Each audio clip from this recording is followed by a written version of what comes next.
So, you know, the reason, like the question I get all the time is why would banks, want to go to blockchain? And there's a few different big reasons. One of them is the third party situation where they're going to be able to maybe cut down the back office, less people involved, which means faster processes, and the bank will save money there. They're also going to create, fans out of their already customer base. And so if one bank that you're at moves to blockchain, it gives you all of these extra bells and whistles that allow you to do your business better.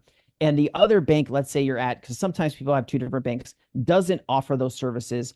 The people that are at the other bank that doesn't offer these blockchain services, those won't be banks in 5 to 10 years, because the banks that understand how important tokenization is and these new asset classes, they're going to step up. And so 6% of international transactions actually never get to where they're going. And also, it's really expensive to use the SWIFT system. Yes, SWIFT has sped up some of their messaging. And SWIFT is the 10,500 banks, that's the system that you've been using since maybe you were born. But they are a little worried right now. But I still think you're going to see crypto moving across the SWIFT system. And stablecoins are another area we should probably touch on, because there's a really cool thing that just happened with Ondo Finance. Ondo, BlackRock, BNY Mellon, PricewaterhouseCooper, they're all attached to this. And so what they're doing is the U.S. Treasury bond market is a $28 trillion market, okay? And that market is moving on chain as well.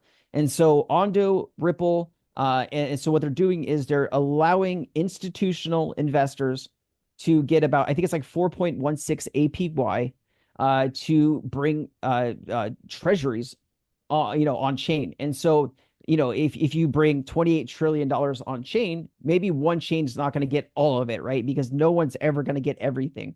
But if Ripple can get, 2 trillion, 3 trillion, $4 trillion worth of treasuries on the XRP ledger, I think $2 trillion right now would bring the price up $35. So if you get 4 trillion, that's a $70 XRP.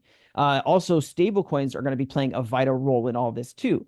And so stablecoins, as the value moves from the real world on chain, if you bring, $1 trillion worth of stablecoins or $2 trillion worth of stablecoins on any ledger, if it's the XRP ledger, that'll be $2 trillion in extra value on that ledger.